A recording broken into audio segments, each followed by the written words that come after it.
Swayam Prabha. Digital India. Educated India.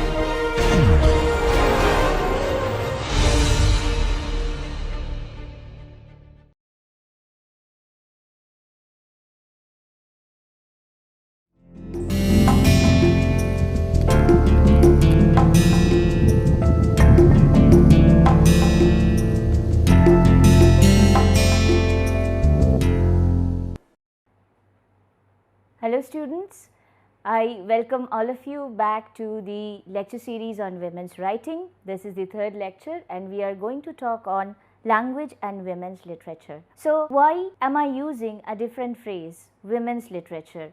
What is the difference between women's writing and women's literature? So let us understand it from this point of view. The difference between history and literature is that in history, whatever the names of the places and people and dates are given, all are correct except the facts. And in literature, whatever the dates and names of people and places are given, all are wrong except the facts. So from this point of view, literature gives us a perspective not only into history, but also into the experiences of common people, those experiences which have not been included in the history books. Somebody said that history is the tale of the victors, and there is enough discourse material, enough discussion on these facts in Michel Foucault's writing. So if you go through the archaeology of knowledge or history of sexuality, you will understand these things in a better way. So before I take up the first topic, Freud on women, let me tell you that the literature we are going to discuss, the texts which are prescribed in your syllabus that we are going to discuss, requires these kind of percepts that Freud, Lacan, Kristeva and Monique Wittig and Judith Butler has discussed on. So unless and until we understand their concepts, their theories, their propositions, their opinions and writings, we will not be able to understand the texts furthermore. So as we have learnt in the previous lecture that Sigmund Freud was a psychoanalyst and he came up with this kind of treatment for patients of hysteria, which was a common disease in that period of time, especially in the early 1900s and the late 1800s. So that time women, when a hysteric woman would be treated especially with electrical pulses or electrocution method, and that kind of treatment led women to become ill, and they even suffered from neurosis and mostly they suffered from physical pain. So Freud came up with another theory. He said that instead of taking the electrocution therapy ahead, let us consider psychoanalysis, which I have discussed in the previous lecture, that you break up the mind, you break up the story of the person right from its childhood and you treat it, you read it, you interpret it with your own ideas and thoughts, and you try to understand where things have gone wrong, so that the person is suffering from the inside, is suffering from mental health issues at this current point of time. So that person has given some theories on women, and let me tell you, due to his theories or psychoanalysis, he was very famous at that time. And whenever a famous person gives an opinion, the world tends to accept it without even countering, without even questioning that premise. That is what we call patriarchy. After all, Freud was a man. So moving forward, he gave a very controversial statement. Women oppose change, receive passively and add nothing of their own. This is something which was very derogatory, dehumanizing. How could Freud have said that? But he did. And this is what we as 20th century critics, we understand this in the sense that it was an expression of the patriarchal language which Freud was simply representing. So, moving on to the next point, this is something again another controversial topic. Whenever Freud talked about personalities, he talked about right from the childhood a person develops, or rather a child develops with the idea that the one in the household who has the penis or the phallic organ is in power, and the one who does not have it is not in power and is simply subservient to the will of the male person. So, in this case we understand that Freud has equated the patriarchal relations to the psychic relations. Whenever there is a power disparity between two poles, especially the patriarchy and the matriarchy, which again matriarchy does not the matriarchy do not continue into our society. There are many African tribes where matriarchy is still persistent, but the father figure is more dominating inside a family structure in most of the European countries, in most of the Asian countries and American countries. So, this kind of term he is using, it is not only expressing that the society revolves around the male figure and is symbolized by the masculine phallus, but also dehumanizing the female body, dehumanizing the female existence from the society, is trying to write it off when such kind of term is being used. Girls hold their mothers responsible for their lack of penis and do not forgive her for their being thus put at a disadvantage. What is this disadvantage? This is the disadvantage of having no power, because the girl child is seeing in her house that the mother does not have a penis and she also does not have a power, and the brother with whom she is growing up, that brother is given more freedom, that brother is given more rights, more privileges in the society just because he has a penis. So, this kind of idea is something which Sigmund Freud came up with. Now, how much can we say that these ideas hold truth inside it? Well, truth is but a perception. So, if it's a theory and it's of course again a thesis which we discussed in the previous lecture, it will always have an antithesis according to the Hegelian dialectics. So, what is the antithesis over here? Before we move on to the antithesis, let us take one more point. Freud said females have mutilated bodies. Mutilated means that a person who does not have a limb, a particular organ, missing some parts of the body. So, if you do not have a penis, then your body is mutilated. That is what the idea Freud tried to say, and that is why all the women of the world, they suffer from this kind of envy, jealousy, and they have this inferiority complex, and that is why they keep to themselves and are depressed and undermine themselves, underestimate themselves. Everything arises from this lack and this jealousy and this instinctive envy.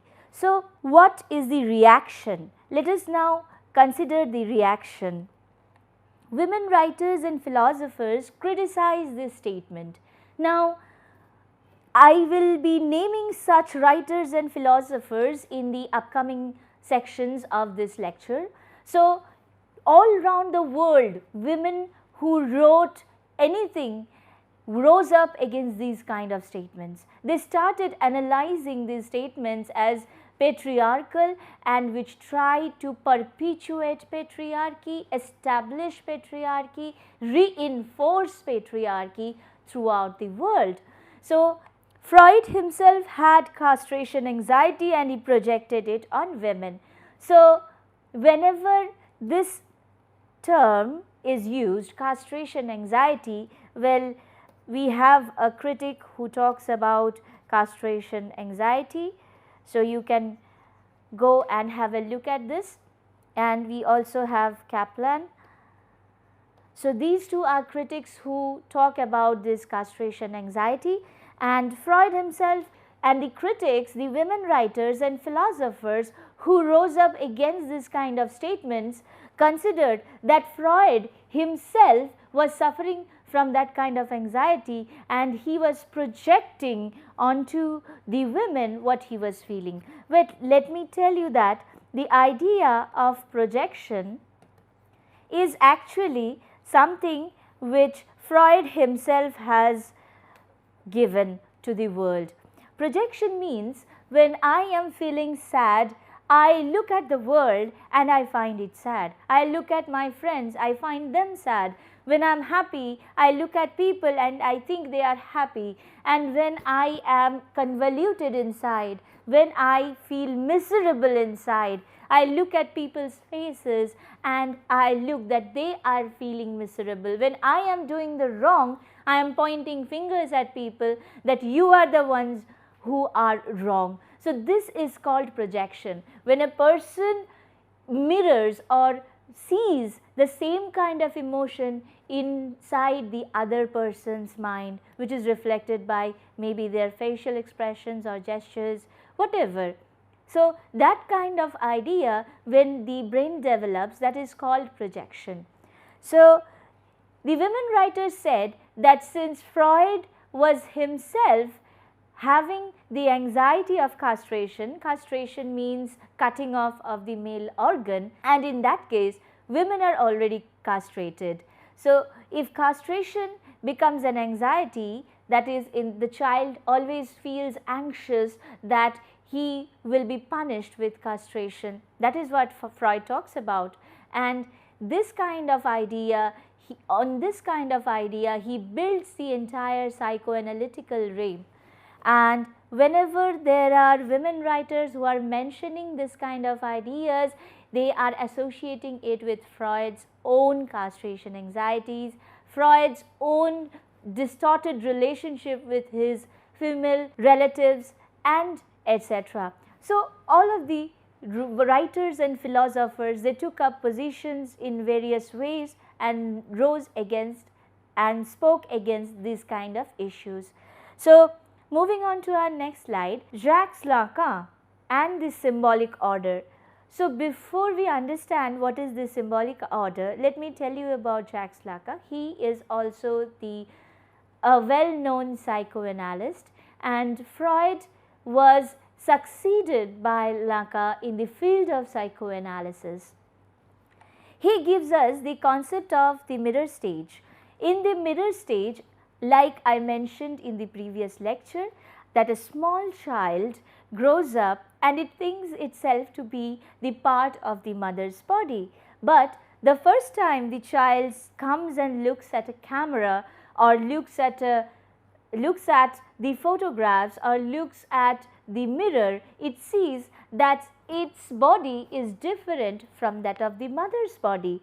It sees that it has a separate head, has separate eyes, and the mother has a separate head and separate eyes.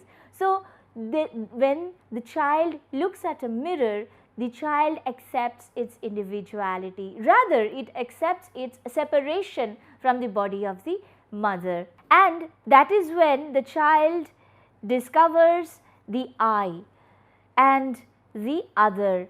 So this is, of course, again the I is a part of language, and when Lacan talks about, he also associates this psychology with that of language. Language reinforces the idea of the I, the subject, and whatever is outside the body of the I becomes the other, and in this case the mother is the other. This I becomes the permanent subject. It grows on throughout the life of the child, and it also grows and it also feeds on the shared cultural meaning. So whenever there is a child growing up in a particular culture, it will assimilate from that same culture the values of the culture, the practices, the customs, and most importantly the language. So whenever the child is assimilating things, is accumulating things, is taking things from around it, especially through the means of culture, especially through the means of language, it is trying to associate the self and with the other. So, next point, let us move on to phallus is the signifier. So, before I try to explain this statement, let us take something, let us understand something. There is a concept which was given by Saussure. He was a French linguist and he gave us the idea of the signified, the signifier and the referent. So, what are these? Whenever, suppose I take these spectacles, this is an object in front of me and this has a name, we call it spectacles, we call it glasses, and you go to any other culture, they call it with a different name. For example, in Bangla, you call this chashma, and that word chashma has nothing to do with spectacles. So, language is arbitrary. So, and that two words, spectacles, glasses, and in this case, in the case of Bangla, chashma, these three words have no direct association with this particular object. If today in this class all of us believe and all of us promise to call this pen as chashma or glasses and call this article as pen, then that will be the language we have. So, whenever we are associating a particular object, we are calling it a referent. This is the actual referent. Why? Because I am referring to this object by using the signifier, that is chashma or spectacles or glasses. So, the word here is the signifier and the actual object is the referent. Now, if I hide this object, you cannot see it, and if I also hide this particular object, you cannot see it. And I tell you that according to the rule of the class, let us consider the object which we call as spectacles. Now, we have just decided that we will call one of the objects as spectacles. So, your mind will try to understand what am I trying to say, which image I am trying to evoke in your mind by using the word spectacles. Immediately this image of this particular thing will pop up in your head, because that is what we have associated the word spectacles with. And once you think of that, that image in your head is the signified. This is the signified. In this case, in normal case, the pen is signified by the word pen. This object is signified by the word pen, and the signifier is this word, and the actual object is the referent. So, this is what Saussure, he was a linguist. Let me write it. He was a linguist, that is a person who deals with languages. We have already talked about this in the first lecture. So, in this particular manner, the signifiers develop not only through language but also beyond the language. So, when we are thinking that the phallus is the signifier, so that means that the organ which represents the power in the family becomes a signifier of the power, because I just said it represents the power, it is not the power. But a person who has a phallus is in power in the family, in patriarchal societies. So, it becomes a signifier. It is not the organ but what it represents. So, moving on to males and females are therefore defined by the possession or lack of the phallus. So, this we already talked about in case of Freud, and Lacan suggests that this is also true to psychoanalysis that a child understands the society, but he does not agree with Freud that there is something called penis envy. He does not agree with that point. So, moving on to the statement which was given by Jean Villette, she said, combine Ferdinand de Saussure with Sigmund Freud, or language and sexuality with the ideas of being and existence. That is what Lacan did. He took the linguistic elements from Saussure and he also took the psychoanalytic elements from Freud, and then he mixed both of them and tried to come up with a different kind of theory other than Freud. And he came up with the theory of signification, and let me tell you, these words, especially the word signifier, its root word is sign. I am sure all of us know the meaning of sign. When there is a sign, we understand that it is a kind of representation of something else. You will associate it with the examples of road signs, that school ahead, drive slowly, or stop, or work in progress. You see all of these road signs throughout the streets and main roads and flyovers, and you understand that something is going on, although you do not see it. So, that sign gives you an idea what is going on. So, that sign has been broken up by Saussure, and Lacan extends those things into the realm of psychoanalysis. Now, all of these things have been heavily criticized. Monique Wittig, she is a Marxist feminist, and she heavily criticizes this notion.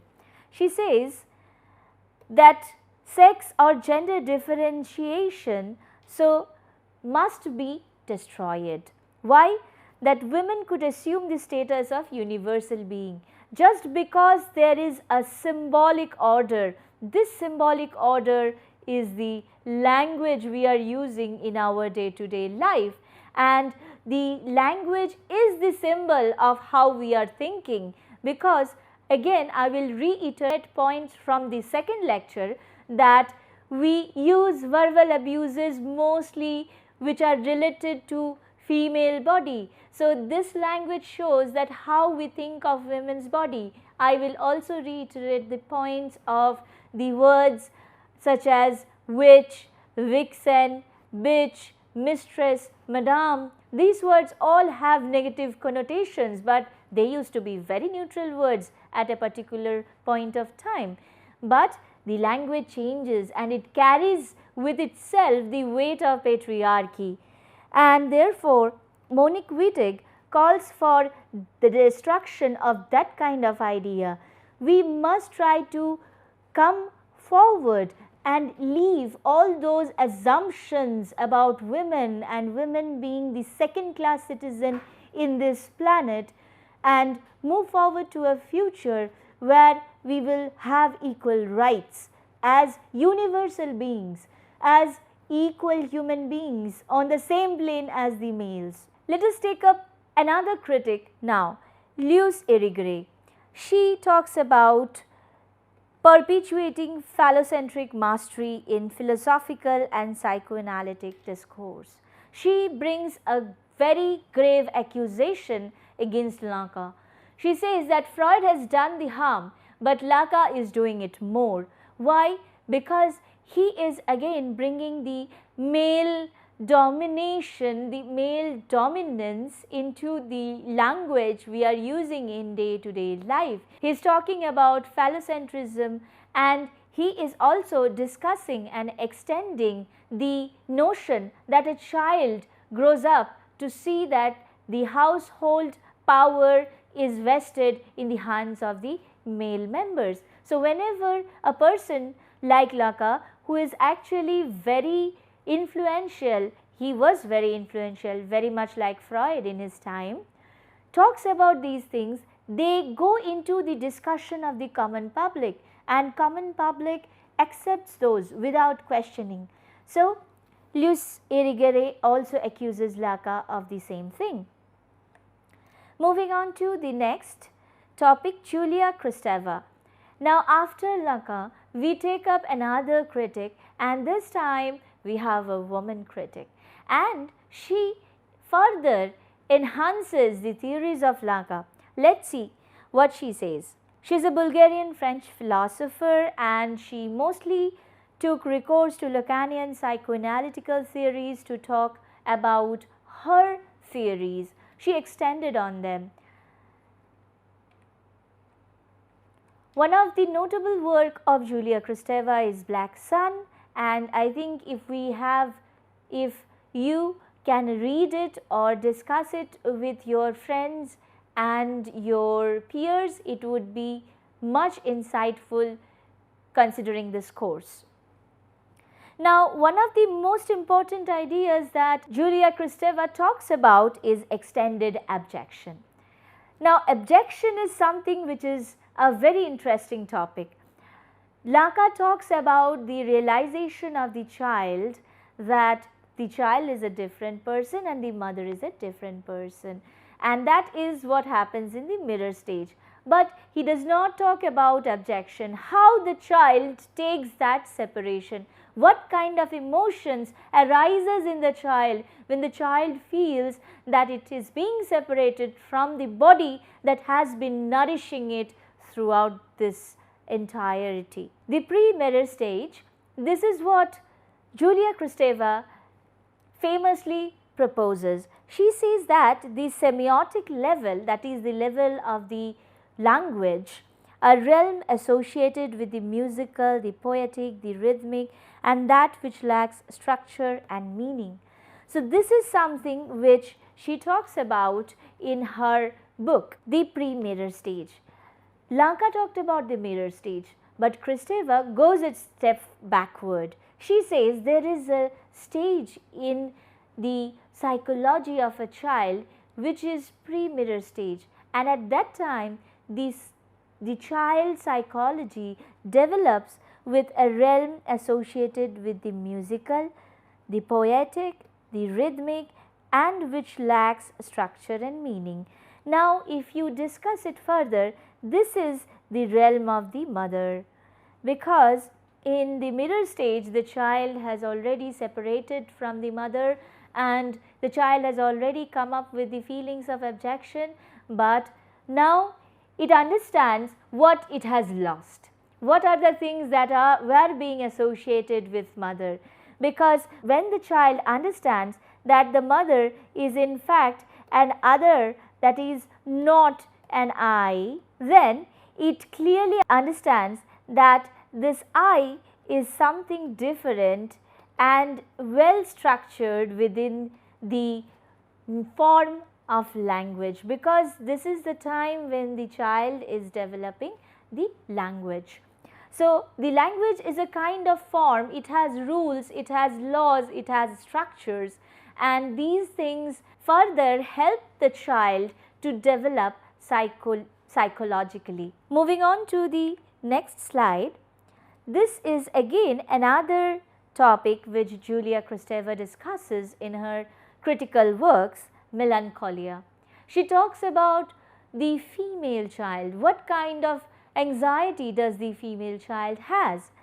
Experience of depression of the female child who identifies with the mother but simultaneously rejects her. Why is this rejection? Is this rejection the same as the rejection of a male child? No. This is a different kind of rejection. This rejection is because the mother does not have the power in the house, because she does not have a phallus. That is what she says. Because she draws mostly from Lacanian psychoanalysis, and Lanka draws most of his critical theories from Freud. So, we go back to Sigmund Freud again. So, when Freud said that the penis has the power or represents the power, the other half, that is the females of the house, they represent servitude, they represent slavery, and they represent those kind of beings which do not have power, which are dehumanized. So, a female child rejects the mother because she does not have the power in the household. But she again wants to associate herself with the mother also. Why? This Judith Butler discusses in her work Gender Trouble, which we will study in our upcoming sections of the lecture. Another critic next in line is Elaine Showalter. She has certainly moved a lot further from what Luce Irigaray, Monique Wittig, Julia Kristeva has talked about. She says in her 1979 essay called Towards a Feminist Poetics that there are two kinds of critics, two kinds of users of language, that is women as readers. They are reading the language, and women as writers. I will say that here we are not talking about women as speakers, because that is a different question altogether. Because we are concentrating on women's writing and women's literature, we are taking up this author, that is Elaine Showalter, who has strictly spoke about women as readers and women as writers. She has also coined the term gynocriticism, which means female authors, women writers who are criticizing other works of male authors, female authors and other gender authors. They are creating a counter discourse to the male hegemony. So, in her essay, we have three kinds of phases. She talks about three kinds of phases in women's literature, and she has also tried to give a kind of timeline to these kind of phases which arose in history. From 1840 to 1880, we have the feminine phase. What is the feminine phase? Women compose literature to match men. In this era, women, they tried to come up with literary articles, because before that women were not even educated enough to compose their own writings, to contribute to literature in general. So, this feminine phase, women started writing, and they mostly wrote like that of men. They looked at women characters, they looked at men characters, they looked at children through the male gaze, which we already discussed in the previous lecture. Internalize the ideas and concepts men had about women. So, when they are using a language which is patriarchal, when they are using a language which shows dominance over women, of course, that kind of language will also make that person think like that. So, they have not only internalized the ideas, they actually have thought like that. They thought themselves feminine, and they tried to live up to that kind of expectations from the society as women as authors or as women authors. The third is use of male pseudonyms or pen names. Now, this pen names or pseudonyms you will study in our next lectures, in one of our upcoming lectures, that why women took up these kind of positions, why were they not using their actual names. Feminist and the female phase, that is the next kind of phase in the history, where we find writers such as Dorothy Richardson, Virginia Woolf and Rebecca West.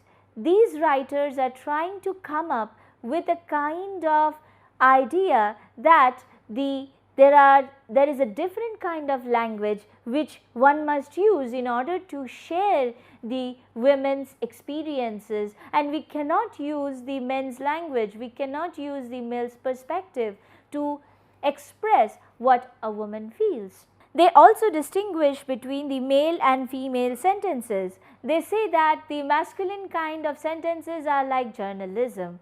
They show strong opinions and they have a faithfulness to the facts rather than the interpretations. And the feminine fiction, whichever sentences which have imagination, which has creativity and which shows that a human being has emotions, those sentences they were terming as feminine fiction. And these were also referring to the external experiences as well as the internal experiences. So, whenever we talk about masculine sentences or male sentences, they will be talking about the external experiences. They will be full of facts and data.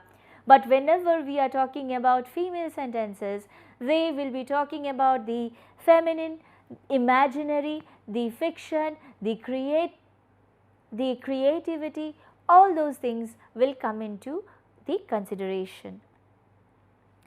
Now, Judith Butler, this is another very famous critic who is famous not only for her work on women, sex and gender, but also for her book Gender Trouble. She was the first one to call gender is performance and sex is biological, and there is a clear distinction between the two.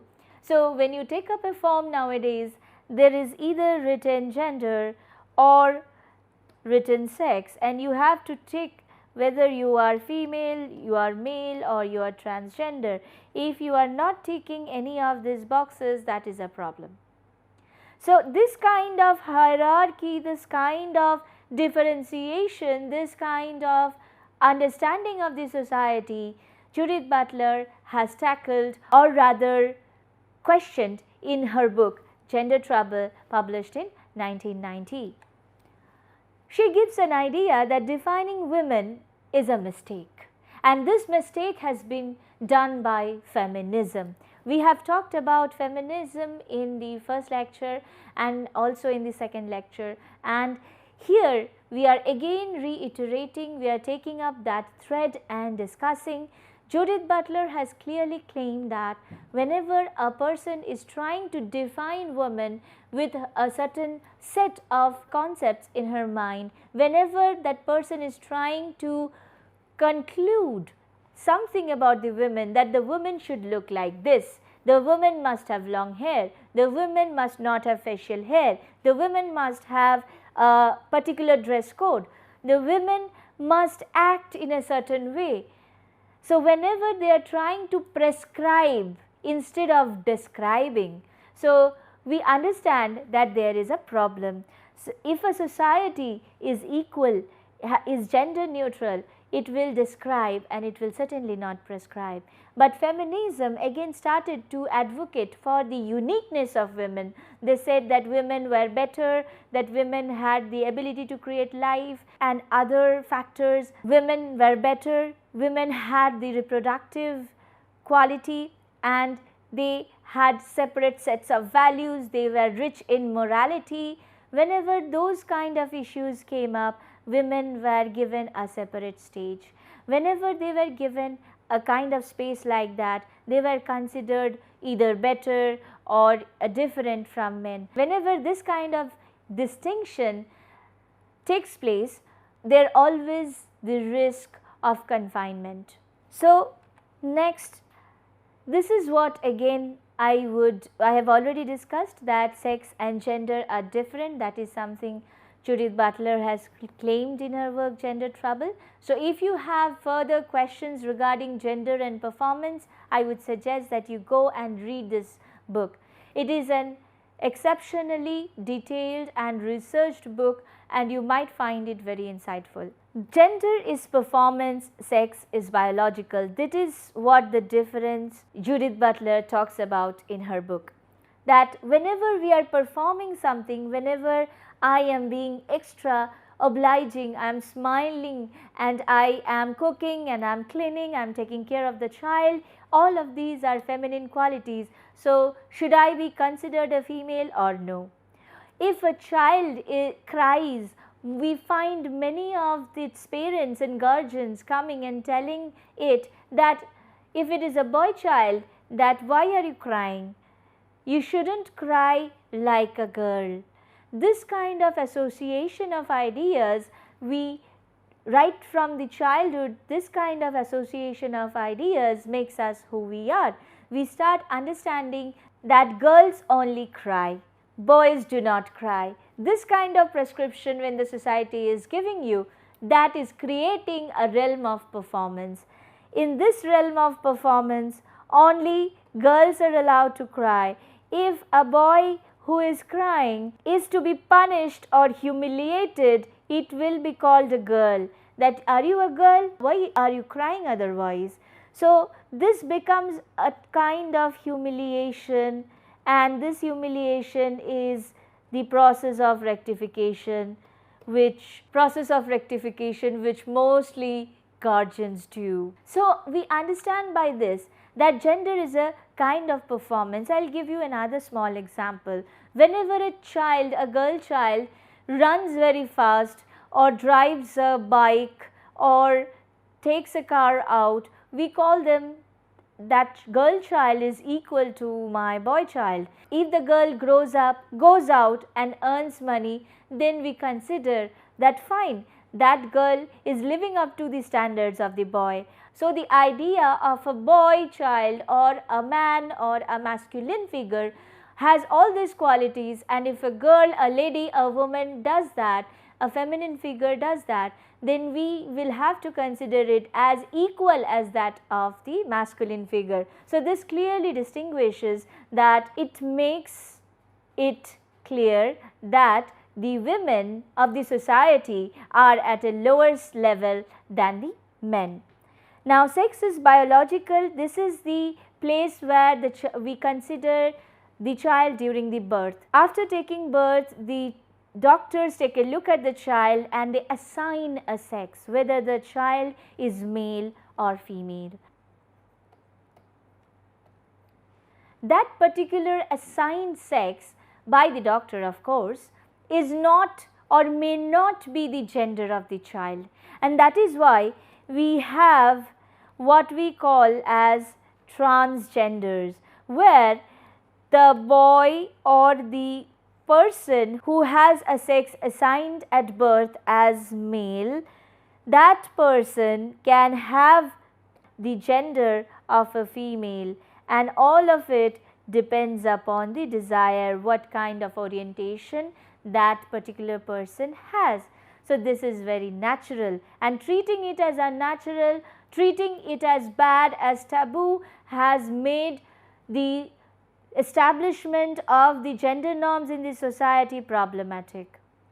And that is why we come to the next point, which is identity. So the gender identity of a particular person does not or is not dependent on the sex of the person assigned at birth. So the identity of the person can be both male and female, that is masculine and feminine also. Lastly, we come to the queer theory. This is again a theory which takes us to a very big discipline. This queer theory includes the lesbians, the gays, the bisexuals, the transgender and the queer. So the queer consists of the entire thing. It is a kind of an umbrella term.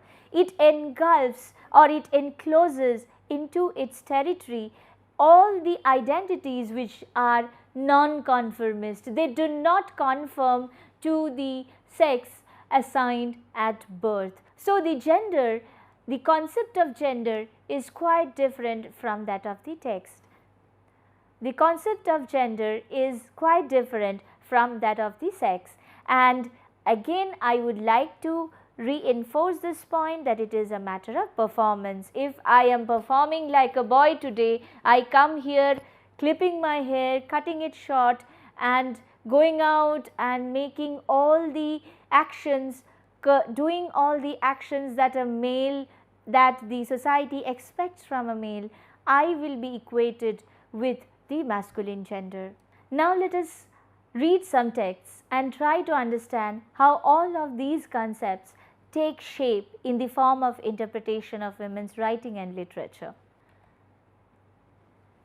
Here I am going to read an excerpt from The Yellow Wallpaper by Charlotte Perkins Gilman.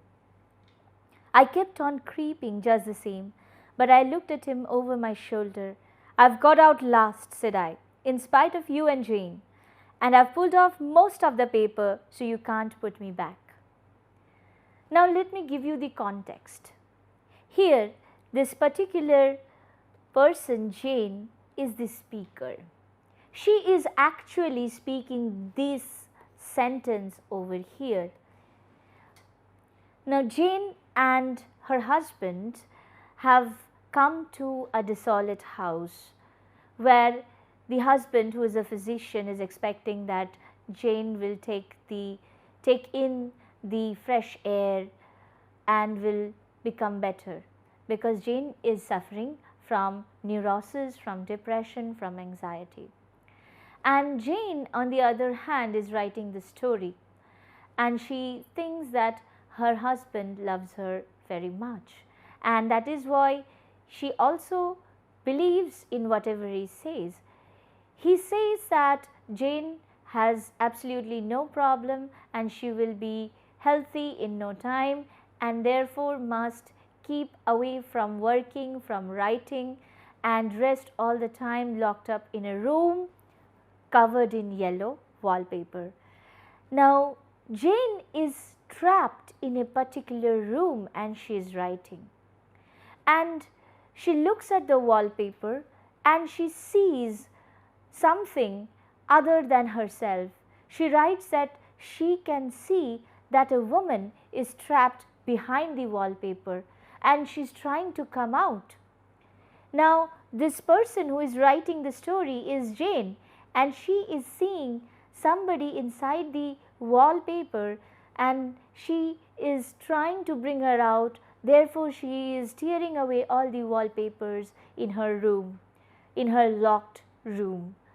When the husband comes into the room one day, he sees her creeping on all fours and moving around in the room and tearing off the wallpapers, and she says these sentences: "I have kept on creeping just the same, but I looked at him over my shoulder." As soon as the husband sees Jane in that condition, the husband faints, because the husband has never seen a mad woman. Because Jane has gone mad and she has completely lost herself. That is what the male gaze is. Whenever you are seeing at a woman who is acting strangely, you consider it is a mad woman. And that is how we generally interpret the text. But let us take a feminist reading of the text now. I have got out at last. This particular person behind the yellow wallpaper, maybe that is the real self of Jane, and just it is quite possible that the self of Jane at present was the self which society expects her to be, and this is not what she wants. She has been hidden behind a wall and the wall has been covered with yellow wallpaper. That is the reality of her life, that she has been married to a rich family, a good husband. She has everything that she wants. She has the perfect life. What can go wrong? Maybe Jane had ambitions. Maybe Jane wanted to become a writer, but everything was suppressed. Everything was hidden behind the reality of the yellow wallpaper, the tinted wallpaper, like the tinted glasses of a building. You find them very fanciful, you find them very colorful, and they give a view of the things inside or through that glass. You look at the reality and it appears colorful. Similarly, Jane, who has been forced to look at the reality around her in a colorful manner, is now rejecting it. She wants her own self to come out, and that is what she says. I have got out last in spite of you and Jane. You is here the husband, and Jane is the self of that person who has been reduced to a housewife, a homemaker, a spouse who doesn't work, who is locked up most of the time. I have pulled off most of the wallpaper. I have demolished that kind of distinction. I have demolished the wall which was holding me back. So you can't put me back. So you cannot make me go back. You cannot restrain myself any longer. The next excerpt I am taking is from the novel The Color Purple by Alice Walker. You told Harpo to beat me. I didn't mean it. Then why you say it for? She asked. She's standing there looking me straight in the eye. She looked tired and her jaws full of air. I say it because I'm a fool. I say it because I'm jealous of you. I say it because you do what I want. Now here, this particular English, let me tell you, is the Afro-American English.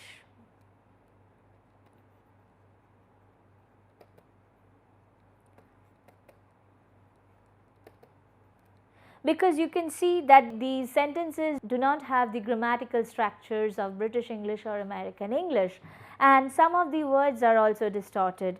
For example, asked, cause. Instead of asked, it would have been asked, and instead of cause, it would have been because. And here the verb must have been past tense. But all of these rules are taken away from this particular writing, because this writing is free from the rules and structures which are prescribed by the masculine society. So here there is a woman who accepts her slavery very naturally, and she is beaten every day. When her stepson goes on and has a love marriage, he even encourages his stepson to beat his wife in order to control her. But then the wife comes back and asks her upfront, why did she say that? Instead of sticking to her point, she gives a very calm description that I'm a fool, I am jealous of you. She accepts that because she is being beaten every day of her life. She feels jealous when a woman in her family is not being beaten, and she also accepts that it is wrong on her part to have said something like that to her stepson. I say it because you do what I can't. You do what I can't. What does the particular woman here can't do? She cannot fight back.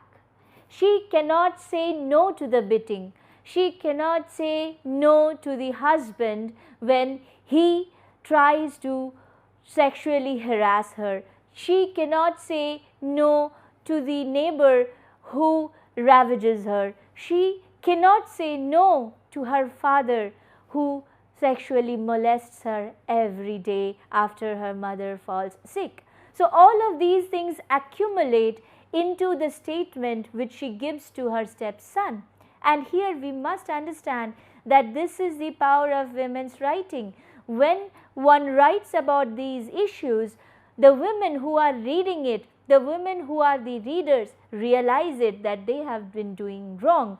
The women who associates themselves to the one who gets all the beating will also associate with this feeling of acceptance that they must try to empower other women instead of disempowering them.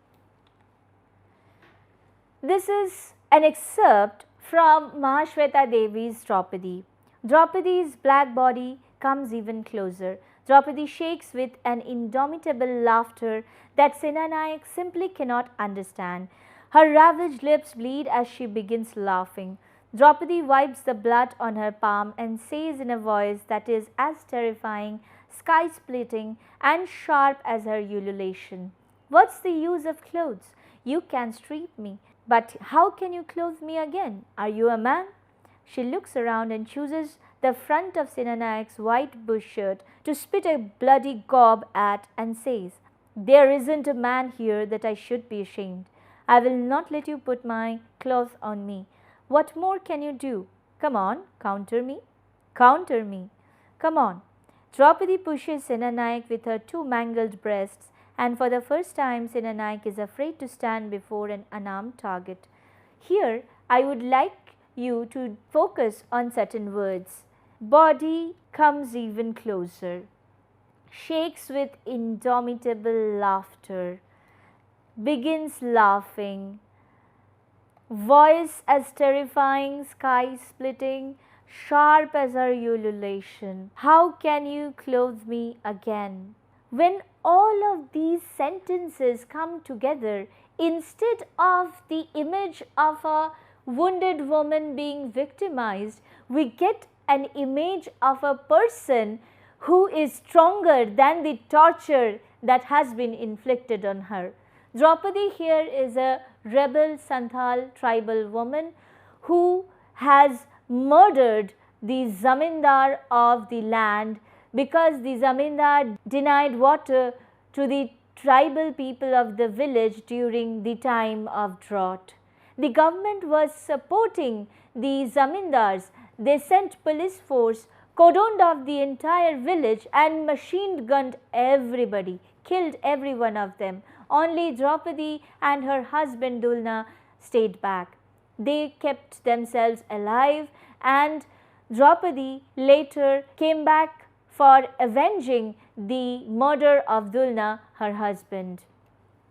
Now she has been raped countlessly by countless people during the night when she was convicted, when she was arrested, and people, especially the people in power, that is Senanayak, who is the war specialist, the fight strategist, thinks that if a woman's honor is taken away from her, thinks that if a woman is tortured, she will break down and she will tell the police who else are with her, who are her accomplices, who are other members of the rebel camp. But instead of that, we find words like shakes with indomitable laughter and voice that is terrifying, sky-splitting, sharp as her ululation. These phrases give us a sense of power vested with Draupadi, which simple harassment and assault cannot take away from her. And again, we see that white bush shirt is marked with the red blood of Draupadi. She spits at Senanayak. Senanayak, who is representing the authority, representing the government, is now afraid of Draupadi because she has marked his conscience with the blood which is actually on his hands. And finally, Draupadi pushes Senanayak with her two mangled breasts, and for the first time Senanayak is afraid. And this sentence, when Mahashweta Devi writes, she is clear on this point that Draupadi is not a victim. Here the victim is Senanayak, who is afraid, who is the representation of patriarchy and doesn't know how to react to a woman who doesn't care for the dishonor that has been bestowed upon her. So now we understand, when a woman's body which has been dishonored, or according to the patriarchy has been dishonored, the woman has the power in herself to consider herself honorable. Unlike the Draupadi in Mahabharata, the character of Draupadi in Mahabharata, she prayed for clothes. She prayed to Lord Krishna to give her clothes because she was being shamed in front of the whole court. But this Draupadi is resisting that kind of representation. She is rejecting the clothes. She is saying that you need not clothe me because you are not men. You are not respectable. I do not consider you as human beings, so I might as well be naked. So in the last sentence we see again an emphasis on terribly afraid. So Senanayak is not only afraid, he is terribly afraid. Use of adverb at the end of the story shows what kind of mental setup the reader must have. So the woman as a writer can write about the power she has in herself. The woman as a reader can also experience that kind of power. It will be transmitted once you start viewing it from the woman's perspective instead of the male gaze. Here are a list of references for your study. If you wish to pursue it further, you can go on and have a look at them.